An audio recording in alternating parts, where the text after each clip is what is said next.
Hi, this is Mrs. Brown from Research Triangle Park. The purpose of this presentation is to take a look at chapters 5 through 8 in the Scarlet Letter and kind of do a quick overview about what happened and some of the things that you want to look for that the author is creating.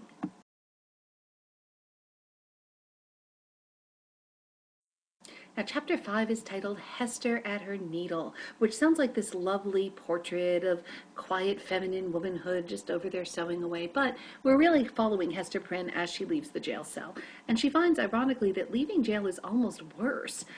She says that, when she was in jail, at least she knew that it was a small amount of time and it would be over, but now she's starting the entire rest of her life, that she has to live with this letter and go out in the world and not have a place in it anymore. And a lot of people in town even wonder, why doesn't she just leave? I mean, there's nothing that says that she has to stay there. I mean, wouldn't she want to go to another town or back to England where she could even, take the letter off and nobody would know that these things had happened? But there's a couple of reasons why she stays put. One is, she says she kind of feels like she should stay at the scene of the crime, that it was there that she committed her sin and it was there that she should do her penance to kind of make up for it and to go ahead and have her punishment. Hester feels guilty for what she did, and she feels like she owes it back to God and the community to do her duty here. Also, she says, if you look at the quote carefully, there trode the feet of one with whom she deemed herself connected. In other words, the baby's daddy. She still has some feelings for him and she wants to stay put because he must be someplace nearby, because she's kind of hoping to stay in the area.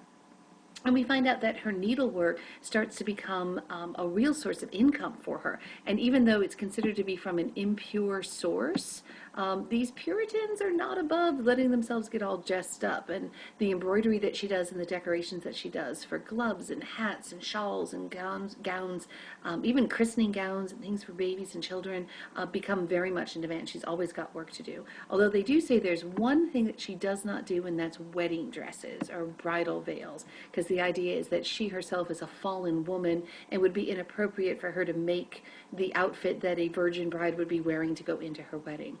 But we do see that she's starting to help the poor, that she wants to make clothes to help them, and that she's very humble and very meek and very accepting of this punishment, but is still very much the social outcast.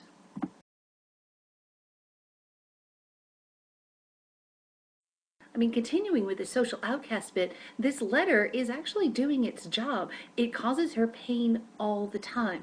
Every time she goes someplace, she runs into all of these people who just want to point at her and want to remind her about how bad she is, and they want to point at their kids and say, hey, you, come over and look at this girl. Don't ever do like this. If she tries to go to church, sometimes she finds that the ministers are talking about her, that they point at her, oh yeah, and like, don't be like that woman sitting in the back pew there. And of course, anyone new to town who looks at the letter has to get told the story over and over and over again. So this letter is indeed an ongoing punishment. And oddly enough, gets this little bit of interesting kind of wrapping into the transcendental feelings of the oversoul and these ideas that we're all connected. She starts to imagine that this letter, because of the fact that she has sinned and she feels it so acutely, gives her the power to feel other people's sins. Like when other people who are also guilty of something walk by and see her, they have this kind of connection because of the letter, that she's able to sort of recognize and see this sin that might be hidden in a way that hers wasn't able to be hidden.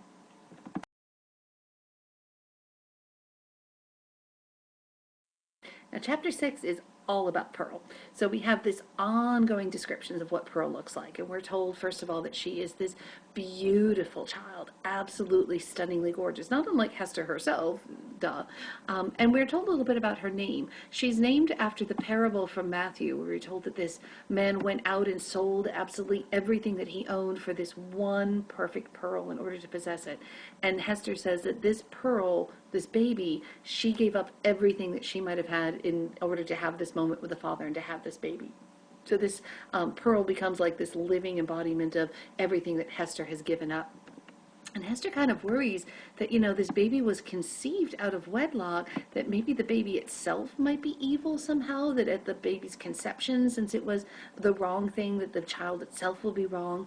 And we find that she still loves this baby, though. She keeps nothing for herself. All this money she's making from the embroidery, she gives it away to the poor. She uses it, but she dresses Pearl up.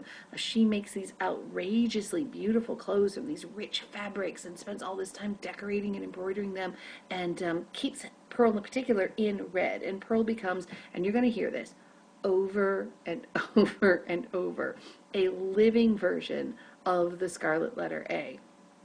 But Pearl herself is a really undisciplined baby. We find that she had these wild crying fits and that she's very undisciplined. She doesn't obey her mother. The mother doesn't sometimes know how to get her to calm down or to do what she needs to do.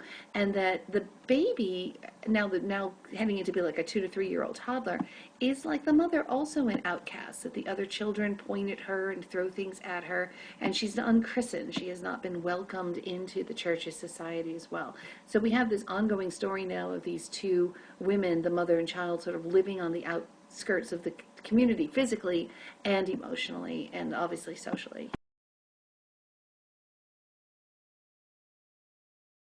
Now look at Hawthorne's diction. I went through and I picked out some of the specific words and phrases that he uses here to describe Pearl. And he's setting up this idea again of this kind of supernatural, unearthly, unusual sort of child. We're told that she has these peculiarities, but she has this radiance, not amenable to rules, wild, defiant, caprice, spirits, remoteness, intangibility, imaginary, preternatural, phantasmagoric, freakish, elvish, evil spirit, imp, demon. I mean, we're definitely getting it loaded on thick here about Pearl. But we also see this idea that maybe because the mother was carried away by passion at the conception, that she, obviously had this moment with the father, that passionate emotion is seen in the baby itself. But even the mother, even Hester wonders if this child is a regular child. She looks at Hester at one point and says, "What are you? Where did you come from?" And Pearl kind of turns it on her and says, "Where did I come from? You have to tell me that." And again, this reference that Hester won't tell you who the father is. Even Pearl was starting to make these kinds of distinctions. And it's almost impossible to teach Pearl anything about the religion, the Bible, the catechism of the day. Pearl keeps saying she has no heavenly father, and tells Hester that the only father she's going to have is whatever Hester decides to tell her about.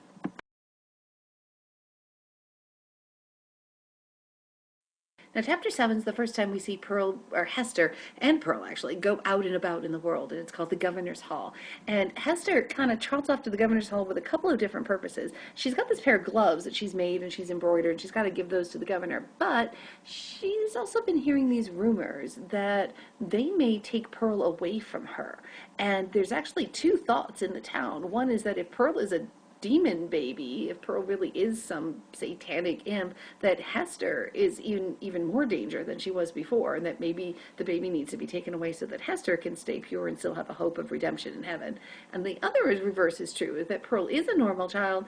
Hester's not the greatest choice that you would have for a mother, and the fact that she, slept with somebody who wasn't her husband and is going through all of his punishments. And the chapter, if you hadn't had enough descriptions of Pearl yet, over and over again in this chapter, we keep being reminded of Pearl's beauty. Again, she's dressed in red. Again, the comparisons to the rose bush. And on with this, so, you'll see that a lot. Again, that Pearl is the living scarlet letter. And Hester decides to take matters in her own hands. She's going to march up to the governor's mansion. They're in there having a meeting. The doorman, the bellhop at the door says, you can't go in there. And Hester says, nope, I'm going in. Marches into this meeting, and we get pages and pages of the description of this mansion. It's not what you would expect from Puritans. It's actually more like an old British style house. It's very decorated. It's very ornate. It's got all of these expensive furnishings. And Hawthorne spends a lot of time on this one suit of armor that particularly seems to reflect the Scarlet Letter. As Hester walks up to the suit of armor, makes it even bigger and sort of distorted, and it's this weird thing. It kind of scares her, but it delights Pearl. Pearl thinks this is just hysterical. And then yet again, more rosebush images, like we saw in chapter 1. There's a rosebush outside, and Pearl makes a big deal and pitches a total fit because she wants one of the roses, but she's just like a rose herself because she's all red. So you get lots of rosebush issues, lots of description. So when Pearl bursts in the door of this meeting and basically says, "Don't you take my baby away," we have chapter 8, which is called The Elf Child and the Minister. And we got 4 people who are in this room. The first is Governor Bellingham, who doesn't look very Puritan. He's described as being more like the old royalty back in England. He's got this expensive, dressy ruff and this rich, colorful clothing, and everything is all sort of pompous and sitting there. And we have John Wilson, who is this old and famous preacher that everyone has heard about, and he's just this really well-respected guy. And then we have Arthur Dimmesdale, who we met before back on the scaffold. He's the local pastor. He's the one that knew Hester. He's the one that tried to convince Hester that she should tell who the father was, for everybody's sake. And Dimmesdale doesn't seem to be doing so well. We're told that he's looking kind of sickly these days, and that the reason he's sick, Hawthorne says, too unreserved self-sacrifice to the labors and duties of pastoral relation. In other words, he's working too hard. He's out there doing his job, being a good pastor and meeting with everybody else, and he's not putting his own needs first. He's out there with everyone else. And then we see, Roger Chillingworth again.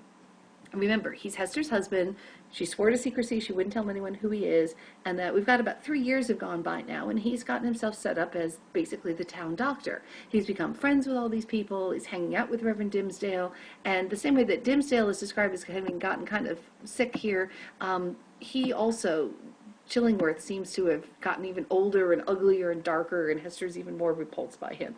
So this is the room full of guys that she's got to go convince to let her keep her baby.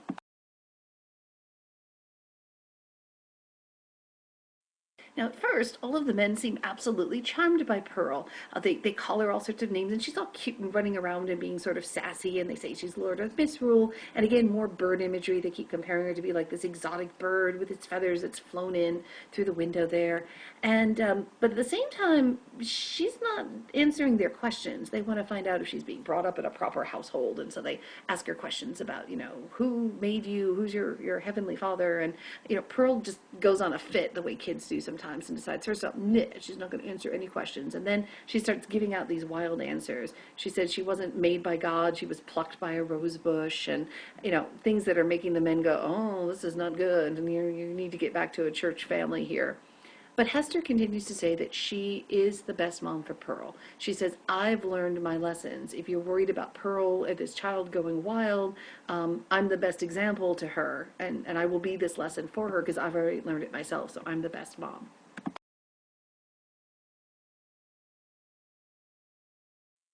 Things are really not looking good for Hester. The men are really concerned about this baby toddlers, seeming so weird. And then Hester starts, calling Carrie and said, you cannot take this child away from me. God gave me the child. Obviously, he put them here because I'm supposed to be the one to raise them.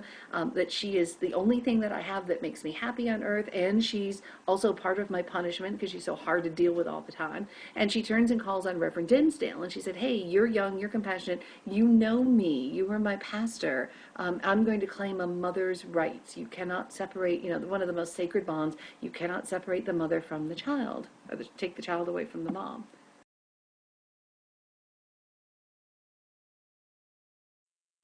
And Dimmesdale steps up to the plate. He decides to help her. Now, he doesn't seem to be doing so well. He's really sick, and he keeps holding his hand over his heart like it's hurting. He's about to have a heart attack or something. But he takes Hester's side. He says, no, actually, she is the perfect mother for Pearl because God is God, and God knows what he's doing.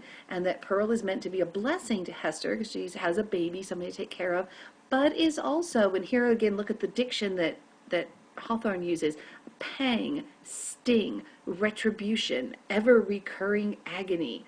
And that this baby is this ongoing part of Hester's ongoing punishment. He says Pearl can actually be Hester's ticket into heaven and vice versa. That Hester could redeem herself if she does a good job and brings up this child well. This could show that she's learned her lesson, that she's not sinful anymore, and then can help to save Hester's soul. And the child, the fact that she's got a kid running around, keeps Hester from sinning again. Wherever that father is out there, she's not going to go back out and find him, and she's not going to do anything else wrong because now she has a baby to think about. So Dimmesdale's actually pretty articulate here and very passionate and comes down on, unlike the other men, comes down on Hester's side.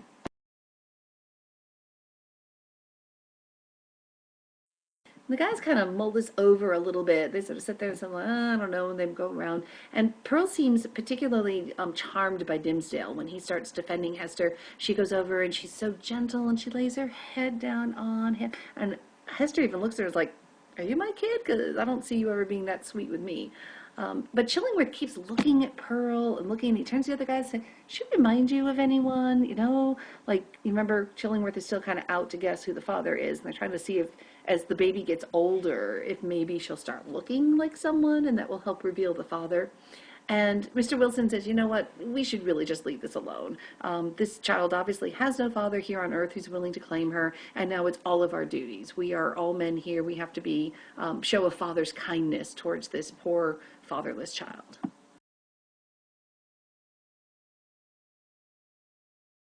So Hester wins, yay, she gets to keep Pearl. And then this little tiny scene happens as she's leaving. Mistress Hibbins, who's the governor's sister, opens the up window from the top floor and sort of calls out to Hester and says, hey, we're having this party in the woods tonight with this dark man. You want to come out and join us? And basically she's described as this bitter-tempered woman who 2 years later would be executed as a witch. And she's inviting Hester to a witches' meeting in the wood to meet Satan, to have the black man is going to come to visit them.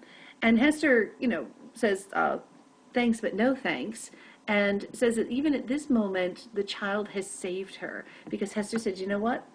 If they had taken my baby away from me in there just a minute ago, I would have happily gone with you out to meet the devil, because I wouldn't have anything else to live for.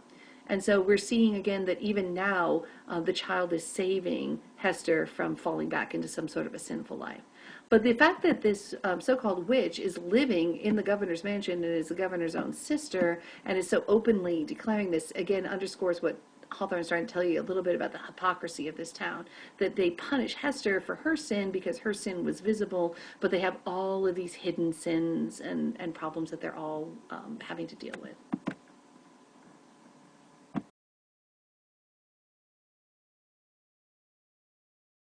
So as you head into the next couple chapters, kind of keep an eye out for why is it that everyone seems to be getting so much older and sicker? I mean, is there something going on here? Remember, Hawthorne is pretty deliberate with his symbols and imagery. And then what is Chillingworth's plan? He's been hanging around there for 2 or 3 years now. When he told Hester he was going to find out who that baby daddy was and he was going to get his revenge on him, but we don't see him doing much of anything. So do we have any clues yet? And what's Chillingworth's plan going to be here? And that's all for now. We'll catch up when you've read a couple more chapters.